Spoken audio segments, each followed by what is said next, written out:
विधानसभा चुनाव से पहले टीएमसी में उथल पुथल मची हुई है। अब बात पश्चिम बंगाल की सियासत की भी कर लेते हैं। ममता की पार्टी में इस्तीफों का दौर चल पड़ा है। ममता बनर्जी के वजीर कहे जाने वाले टीएमसी नेता शुवेंदु अधिकारी ने पार्टी के सभी पदों से इस्तीफा दे दिया है। उन्होंने मुख्यमंत्री और टीएमसी अध्यक्ष ममता बनर्जी को अपना इस्तीफा सौंपा है और पिछले कुछ समय से ममता सरकार से खफा चल रहे शुवेंदु अधिकारी इससे पहले कल विधायक पद से इस्तीफा दे चुके हैं।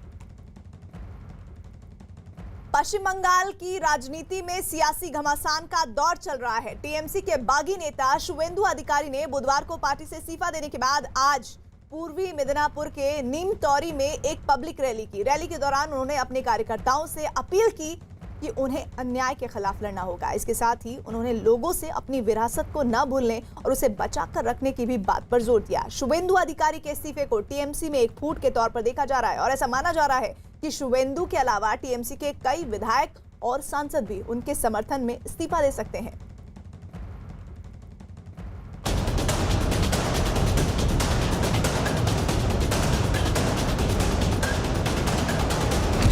बंगाल की सियासी जंग, टीएमसी में बगावत, शुवेंदु अधिकारी का इस्तीफा, इस्तीफे के बाद रैली। पश्चिम बंगाल में सियासी जंग का घमासान जारी है और चुनाव से पहले पश्चिम बंगाल की मुख्यमंत्री और तृणमूल कांग्रेस सुप्रीमो ममता बनर्जी को एक बड़ा झटका लगा है। टीएमसी के दिग्गज नेता शुवेंदु अधिकारी ने एमएलए पद से इस्तीफा दे दिया। बुधवार शाम को शुवेंदु पश्चिम बंगाल विधानसभा गए और सचिवालय को अपना इस्तीफा सौंप दिया। गुरुवार को शुवेंदु ने पूर्वी मिदनापुर के निमतौरी में एक रैली भी की। रैली के दौरान शुवेंदु ने अपने पत्ते तो नहीं खोले, पर इशारों इशारों में अपने कार्यकर्ताओं से अपनी विरासत को बचाने और अन्याय के खिलाफ लड़ने की बात जरूर कही। মানুষের কাছে এই অতীতটাকে বারে বারে তুলে ধরতে হবে। আজকে হয়তো সংবাদ মাধ্যমের অনেক প্রতিনিধিরা এসেছেন যারা কোনোদিন এখানে আসেননি। शुवेंदु अधिकारी के इस्तीफे के बाद टीएमसी सुप्रीमो ममता बनर्जी ने शुवेंदु का नाम लिए बिना उन पर तंज कसते हुए कहा कि एक दो लोगों के जाने से पार्टी और उन्हें कोई फर्क नहीं पड़ता। যারা প্রথম থেকে তৃণমূলে আছে তারা কিন্তু আছে, একটা দুটো জোয়ারে আসে ফাটাই চলে যায়, ওতে কোনো যায় আসে না। কিন্তু যারা প্রথম দিন থেকে থাকে তারা কিন্তু শেষ দিন পর্যন্ত থাকে। তার কারণ মানুষ রোজ রোজ তার চরিত্র বদল করতে পারে না। ऐसे कयास लगाए जा रहे हैं कि शुवेंदु जल्द ही बीजेपी में शामिल हो सकते हैं। शुवेंदु अधिकारी के इस्तीफे को ममता बनर्जी के खिलाफ बगावत के तौर पर देखा जा रहा है। शुवेंदु अधिकारी के इस्तीफे के बाद बीजेपी नेता टीएमसी को डूबता जहाज बोल रहे हैं, तो वहीं टीएमसी शुवेंदु के इस्तीफे को उनकी राजनीतिक महत्वाकांक्षा से प्रेरित करार दे रही है। तृणमूल कांग्रेस एक डूबता हुआ जहाज है, कोई भी उस पर बैठने को तैयार नहीं है। ये पार्टी जब बनी थी तो माँ माटी मानुष के नाम पर बनी थी। आज गोली बम बारूद कर रही है, अपने लोगों पर मुकदमा कर रही है। जो टीएमसी में रहता है वो बड़ा अच्छा माना जाता है और जो टीएमसी से बाहर जाता है उसके खिलाफ साजिश रचने लगती हैं ममता जी। कितनी साजिश रच लें, वो बंगाल में भारतीय जनता पार्टी को रोक नहीं सकती। वो चाहते हैं कि ममता बनर्जी के बाद वही नेता रहे। मतलब क्या डिप्टी सीएम की बात हो या सीएम पद की लगे, ऐसा बोल के पद का नाम नहीं बोला, लेकिन वो चाहते थे कि 5-6 जिला में उसको नियंत्रण रहे, वही सब ठीक करेगा। तो पार्टी मानने वाला नहीं था, लेकिन उसका मन में जरूर था कि वो डिप्टी सीएम या सीएम बनने चाहते हैं। लेकिन ममता बनर्जी की मुश्किलों का दौर यही नहीं थमता दिख रहा, क्योंकि शुवेंदु अधिकारी ममता से बगावत करने वाले अकेले नेता नहीं है। माना जा रहा है कि उनके साथ टीएमसी के वो दूसरे नेता भी पार्टी से इस्तीफा दे सकते हैं जो ममता बनर्जी से नाराज चल रहे हैं। इस लिस्ट में शुवेंदु अधिकारी के अलावा ममता सरकार में मंत्री राजीव बनर्जी, टीएमसी विधायक जितेंद्र तिवारी, बेचाराम मन्ना, जगदीश वसुनिया, हाजी नियामत शेख, सांसद सुनील मंडल के नाम शामिल हैं। कांग्रेस शुवेंदु अधिकारी के इस्तीफे का ठीकरा बीजेपी पर फोड़ रही है। कांग्रेस का आरोप है कि बीजेपी पैसे के दम पर पश्चिम बंगाल सरकार गिराने में लगी हुई है।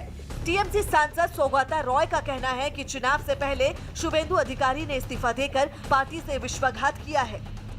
भारतीय जनता पार्टी लगी है बंगाल के अंदर सरकार गिराने में, लालच देने में, पैसा देने में, हर तरीके का काम जो वो हर जगह करते हैं वही काम बंगाल के अंदर कर रहे हैं। और इस बीच ये जानकारी मिल रही है कि बीजेपी कह रही है कि पूरी तरह से जो नड्डा पर हमला हुआ था उसमें रोहिंग्याओं का हाथ था।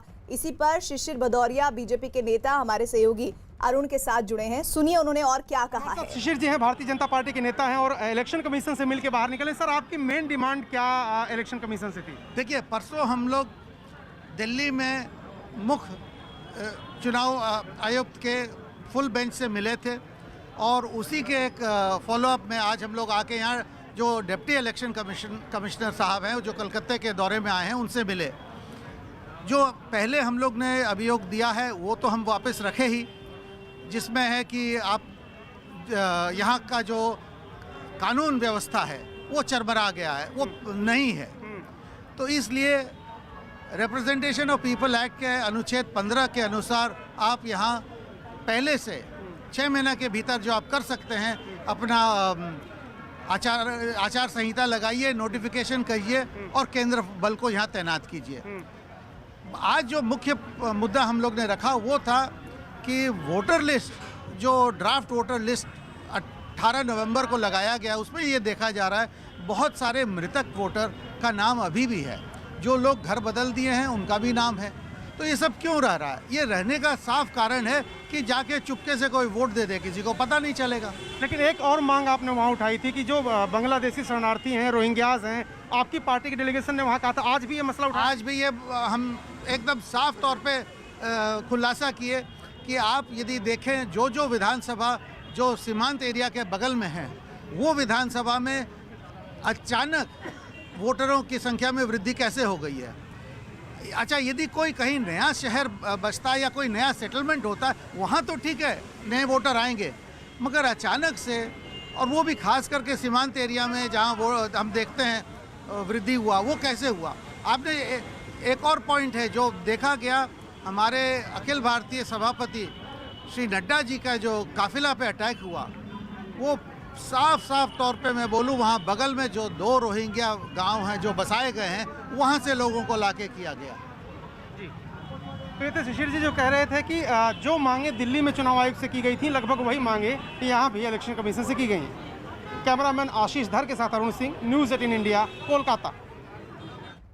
तो बीजेपी के नेता शिशिर भदौरिया जो इलेक्शन कमीशन के दफ्तर से बाहर निकले हैं, जिन्होंने सीधे तौर पर यह कहा है कि 10 दिसंबर को जो पार्टी अध्यक्ष जेपी नड्डा पर हमला हुआ था उसमें रोहिंग्याओं का हाथ है।